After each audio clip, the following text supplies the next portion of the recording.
Hai semuanya, kembali lagi bersama KF Talks, Cassandra, Friska. Karena KF Talks is the key to your fine mind.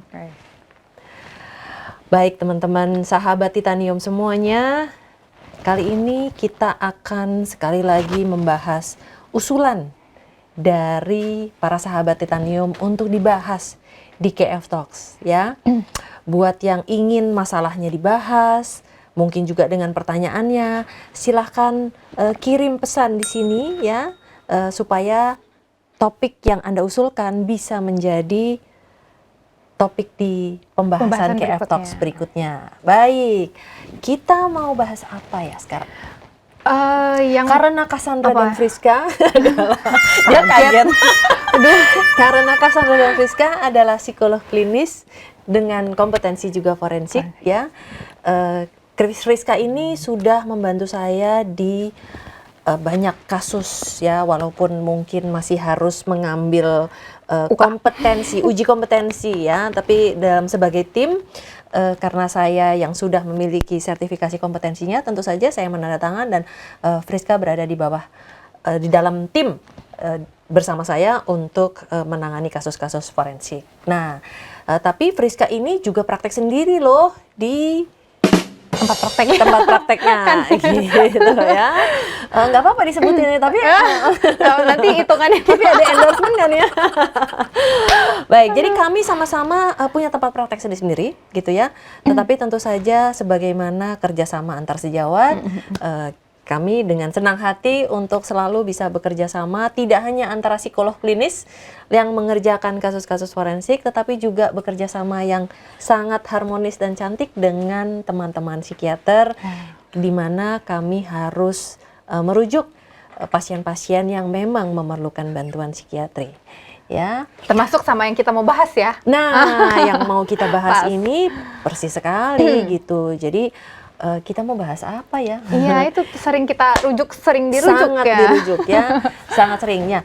Yang kita mau bahas adalah tentang bipolar mood. Jadi bipolar mood ini adalah salah satu gangguan yang sering kali disebut ya, dan terutama juga ternyata banyak kasus-kasus yang dialami di sekitar kita, itu kan. Mari kita mulai. Yang disebut dengan bipolar mood adalah inti besarnya adalah kondisi suasana hati yang sangat labil. Oke. Itu inti besarnya. Yang inti nggak besarnya? Inti nggak besarnya kebagi 3. Oh baik, mari kita dengarkan inti yang tidak besarnya. Inti yang lebih spesifik, yang lebih mengerucut. Nah, jadinya ada bipolar 1, bipolar 2, sama cyclothymic. Oke. Gitu. Jadi bahwa gangguan bipolar ini adalah satu jenis penyimpangan yang ditandai dengan adanya fluktuasi mood. Ya, jadi naik atau turun. Kalau naik sekali sehingga seringkali disebut mania atau manik. Lalu kemudian kalau turun sekali sehingga disebut dengan depresif. Jadi bipolar mood ini seringkali disebut juga sebagai manik depresif.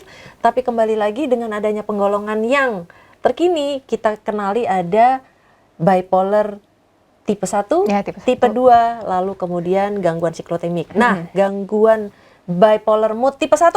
Tipe 1 jadi maniknya tinggi sekali, depresifnya rendah sekali gitu. Tinggi sampai akhirnya jadi rendah gitu maksudnya Kak Doli. Jadi dan itu ada siklusnya gitu. Jadi dalam beberapa waktu dia semangat ya, mau ngerjain segala-galanya, merasa bisa. Kemudian mungkin impulsif, tidak bisa mengendalikan diri. Jadi dorongannya itu menggebu-gebu, meledak-ledak, dan tentu saja ya memang ditandai dengan mungkin ada letupan-letupan emosi, lalu kemudian ada perilaku yang tidak terkendali gitu ya, dan bahkan bisa jadi juga ada semacam gangguan terhadap hubungan, terhadap mungkin juga karena impulsnya itu tuh impulsif kan, dia tidak bisa mengendalikan diri, bahkan ada yang bisa terjebak atau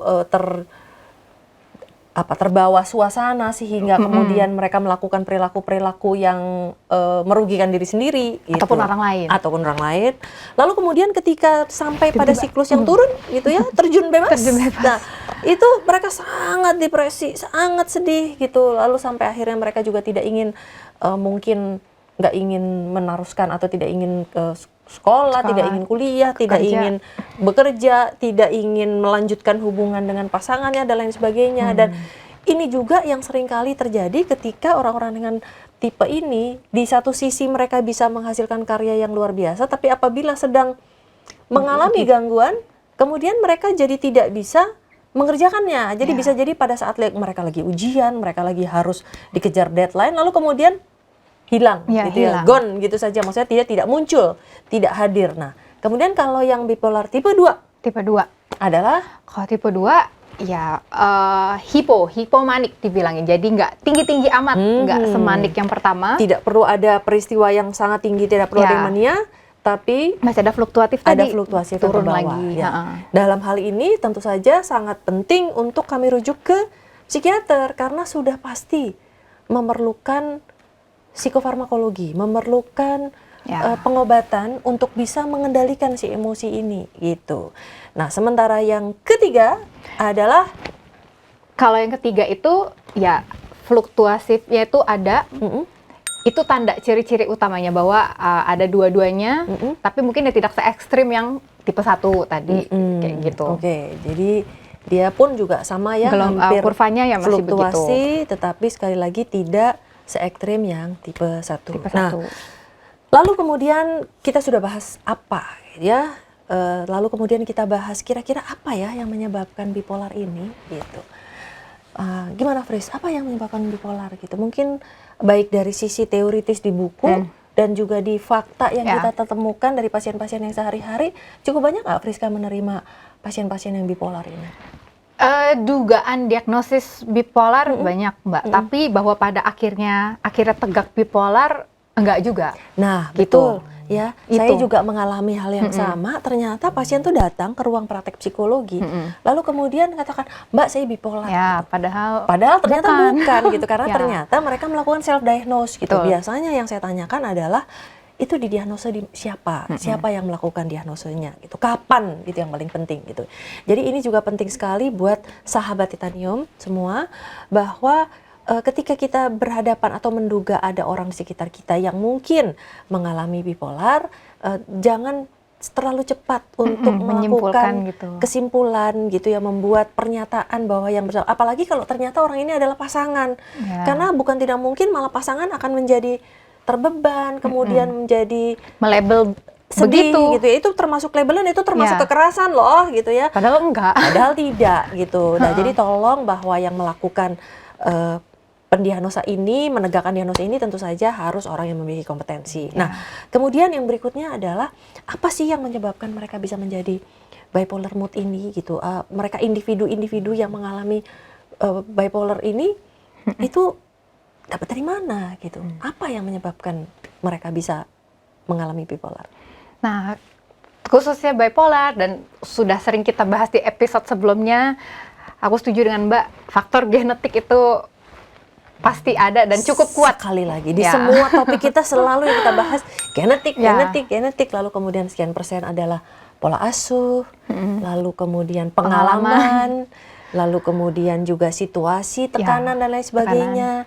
Dan yang paling penting pada khususnya si bipolar ini juga ternyata ada peristiwa yang tidak menyenangkan. Jadi ada trauma di masa lalu. Ada trauma yang biasanya dilakukan atau terjadi di rumah, ya, baik oleh orang tua, ayah, ibu, lalu kemudian juga mungkin ada trauma di sekolah, di masyarakat, ya, atau di tempat les dan lain sebagainya, dan sehingga akhirnya terbentuklah si karakter.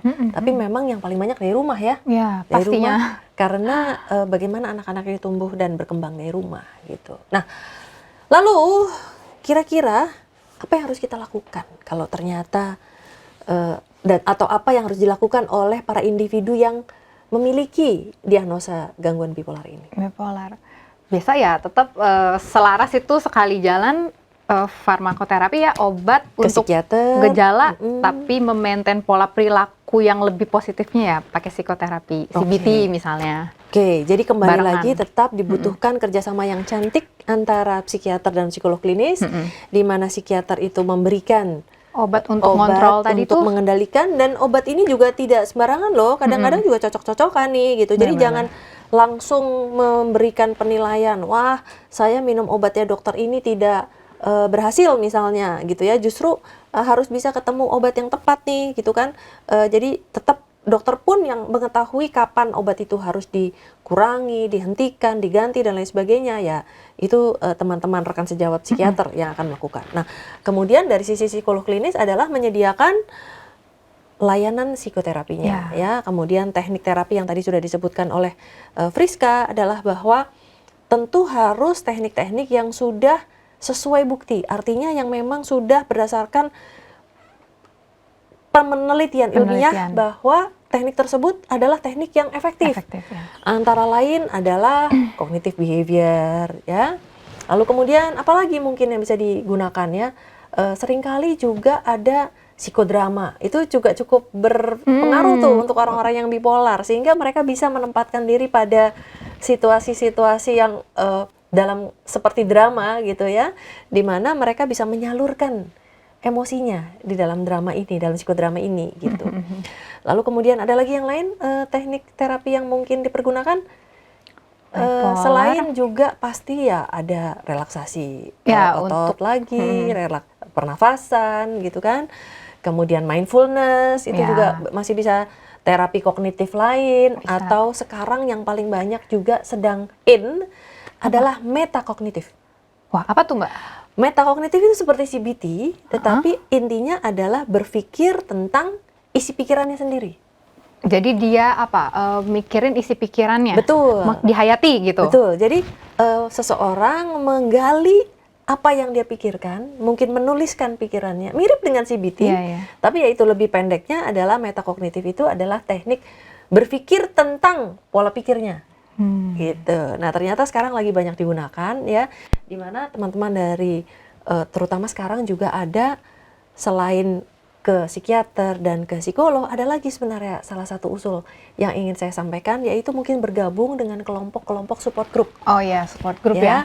Jadi banyak support group ya, misalnya mungkin Bipolar Indonesia. Oh, gitu. Sudah ada ya? Sudah, ya kan. Termasuk di dalamnya saya juga pernah punya kesempatan untuk bekerja bersama dengan Bipolar Indonesia, mengajarkan CBT, lalu kemudian mereka juga punya mekanisme yang baik sekali ketika orang masih berada di tahap yang tidak terima, kemudian masih belum bisa mengendalikan bipolarnya, lalu kemudian masuk di dalam semacam kelas gitu ya, pembelajaran di mana ada yang senior mengajarkan dengan teknik CBT itu tadi atau dengan teknik yang lain, dan ya tentu saja disituasikan, diatur supaya teman-teman yang bipolar ini bisa mengenali dan menerima. Lalu kemudian tentu saja ada teknik-teknik yang disampaikan, dan yang paling penting adalah mereka menjadi teman. Mereka menjadi sahabat yang bisa saling support, mendukung, dan saling mendukung. Baik. Terus apalagi yang belum kita bahas ya? Tentang sekali lagi selalu kalau misalnya teman-teman KF Talks ini selalu melihat kami selalu membahas tentang apa, mengapa, bagaimana, dan bagaimana terjadinya di dunia masa kini gitu ya, terutama di 2 kelompok usia atau 3 kelompok usia sekaligus misalnya. Apakah sekarang yang banyak terjadi itu pada golongan yang remaja atau dewasa muda, atau justru bisa terjadi juga pada yang mungkin sudah dewasa menengah atau mungkin lebih senior gitu ya. Tapi sekali lagi berdasarkan WHO itu pemudi dan pemuda usianya sampai 65 tahun. Jadi ya, apakah bipolar ini bisa terjadi pada seluruh kelompok umur tersebut gitu? Kalau ya balik lagi, kalau ditanya bisa atau enggak, ya kemungkinan itu pasti ada. Tapi untuk chance yang lebih tinggi kalau ya di usia yang relatif lebih muda, itu kayak terkait hormon juga karena Mbak. Untuk fluktuatifnya itu, dan memang kan obat-obat yang dipakai juga untuk menyeimbangin hormon di otak gitu kan, supaya dia nggak terlalu fluktuatif. Jadi nggak tahu, kalau menurutku sih. Baik, jadi kalau berdasarkan pengalaman Friska pun ternyata pasien yang banyak datang adalah justru yang lebih muda ya. Saya kira hasil yang sama juga dari tempat praktek saya juga demikian ya. Banyak yang masih muda. Terutama tadi Friska juga sudah katakan ada kaitannya juga dengan hormon. Ya, ketika usia muda hormonnya masih meledak-ledak nih gitu kan. Lalu kemudian juga mungkin kapasitas pengendalian Iya. emosi dan pengambilan keputusannya yang ditandai Ya. dengan kapasitas prefrontal cortexnya itu juga masih terbatas. Belum Sehingga matang-matang akhirnya amat. belum matang. Sehingga akhirnya mereka juga jadi lebih meledak-ledak ya, Lebih impulsif gitu. Lebih juga. impulsif, lebih terdorongannya juga lebih tinggi, terus bawaannya juga karena masih muda jadi pengen masih banyak yang ingin dilakukan gitu Terus ya. fisiknya juga mendukung. Secara fisik juga masih mendukung gitu. Tapi kembali lagi bahwa di usia tua juga ada ya, maksudnya di usia yang sudah lebih bukan remaja lagi, mungkin sekitar 40, 50 sekalipun sudah ada. Tetapi kembali lagi dengan adanya sudah penurunan fisik, penurunan hormon, sehingga akhirnya fenomena atau gejala bipolarnya juga mungkin semakin rendah dan Lebih, ya. lebih juga mungkin karena lebih terkendali ya gitu. Terkendali. Tapi sekali lagi ini bukan suatu hal yang otomatis. Karena ternyata bisa jadi saya juga bertemu ada yang mungkin usianya sudah lanjut, sudah 50 ternyata bipolarnya masih meledak-ledak juga gitu. Jadi sekali lagi bahwa ya kan, terutama adalah ketika tidak terkendali, Pris. Ketika yang bersangkutan tidak minum obat, Ya. lalu kemudian dia masih mengalami tekanan yang luar biasa, mungkin dengan konflik dengan pasangan atau dengan anak atau dengan lingkungan gitu. Tapi yang jelas tentu saja akan memberikan kondisi yang tidak menyenangkan bagi orang lain ya yang berada di sekitarnya, baik anggota keluarga atau pasangan atau teman kerja dan lain sebagainya. Baik, terus apa lagi yang kita mesti bahas, Riz? Tadi ya udah ya, apa, kenapa, bagaimana. Yang jelas apalagi ya, yang jelas juga bahwa orang-orang ini tentu akan memiliki keuntungan apabila berada di bidang-bidang pekerjaan tertentu. Nah iya, itu satu hal yang aku lumayan percaya sih Mbak, bahwa kepribadian jenis apapun mungkin bisa diberdayakan di pekerjaan jenis tertentu. Betul, gitu. karena seringkali terjadi orang tua berkata bahwa ya maaf, Anda punya ini berarti Anda tidak boleh Iya. bekerja ini gitu ya, atau maaf karena Anda punya bipolar berarti kamu tidak akan bisa menikah dan lain sebagainya gitu ya. Ini sebenarnya juga harus kita perbaiki cara berpikir ini, harus kita luruskan bahwa tentu saja yang paling penting adalah kita kendalikan. Mengendalikan gejala-gejala yang ada supaya berada pada level yang minimal dan tentu saja tersalurkan juga ke tempat yang pas. Ya, dan dorongan-dorongan tersebut juga bisa terkendali terutama ketika sedang up and down gitu kan, bahwa apa yang harus dilakukan kalau dia sedang up, apa yang harus dilakukan kalau dia dengan down. Dan termasuk di dalamnya adalah gaya hidup. Ya, pilihan-pilihan terhadap apa yang dimakan, apa yang dilakukan, lalu kemudian juga pola tidur, bagaimana kurang tidur juga bisa menambah eskalasi emosi juga menjadi semakin meningkat. Lalu kemudian juga apa yang dimakan, ya seringkali nutrisi yang tidak tepat dan tidak sehat dan atau nutrisi yang buruk itu juga semakin menambah kondisi gangguan bipolar ini menjadi semakin tidak terkendali dan juga akhirnya merugikan diri dan orang lain. Lalu kemudian juga aktivitas, ya. Ketika seseorang tadi ketika lagi up atau lagi down barangkali terus kemudian justru tidak mau beraktivitas, padahal justru harus dilawan, ya. Ketika dorongannya lagi tinggi itu harus punya beberapa alternatif kegiatan untuk bisa menyalurkan. Ketika sedang berada di dalam kondisi yang paling rendah atau sedang turun, kita juga harus punya alternatif kegiatan untuk bisa mengatasi atau setidaknya mereduksi dan meminimalkan efek depresif yang sedang dialami. Ya, betul. Betul? Buat nyenengin bahasa awamnya tuh aku suka bilang kita mesti tahu cara nyenengin diri sendiri, gitu. Dan yang jelas kita tahu kalau lagi up kita ngapain, kalau lagi down kita ngapain, gitu. Dan yang jelas ada loh pekerjaan-pekerjaan tertentu yang justru sebenarnya cocok. Apa gitu. tuh Mbak? Ini dari tadi aku pengen tanya. Iya, yang paling penting adalah pekerjaan itu adalah pekerjaan yang lebih fleksibel. Fleksibel ya. Nah, jadi kalau orang bipolar berada di pekerjaan yang struktural dan fix rigid waktunya, kasihan. Ya, mereka akan bermasalah pasti gitu. Jadi sedapat mungkin ya carilah pekerjaan yang waktunya lebih fleksibel, kemudian mungkin pembebanannya bisa juga lebih fleksibel karena ketika dia lagi bersemangat prestasinya akan luar biasa. Tapi ketika dia lagi down, dikejar-kejar juga percuma gitu percuma, malah nambah. Harus ditunggu sampai dia bisa naik lagi kan gitu.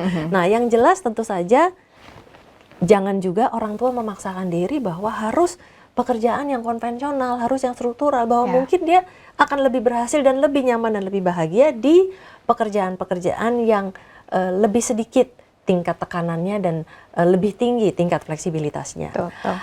Baik, siapakah yang menutup? Karena KF Mbak hari yang ini? membuka. Saya juga yang harus menutup. Ya. Nampaknya saya sedang mengalami bipolar tadi, terlalu bersemangat lalu kemudian mulai berturun. Baik, berarti kita sudah sampai di akhir penghujung KF Talks kita. Yang jelas kami berharap bahwa apapun yang disampaikan oleh KF Talks, Cassandra dan Friska, dapat memberikan inspirasi kepada semua sahabat Titanium untuk bisa menjadi lebih sehat, lebih segar, dan tentu saja lebih tangguh dalam menghadapi berbagai macam tekanan yang dialami, dan terutama dengan adanya berbagai macam situasi dan kondisi yang sedang menyertai kita di masa milenial ini. Karena KF Talks is from us to you.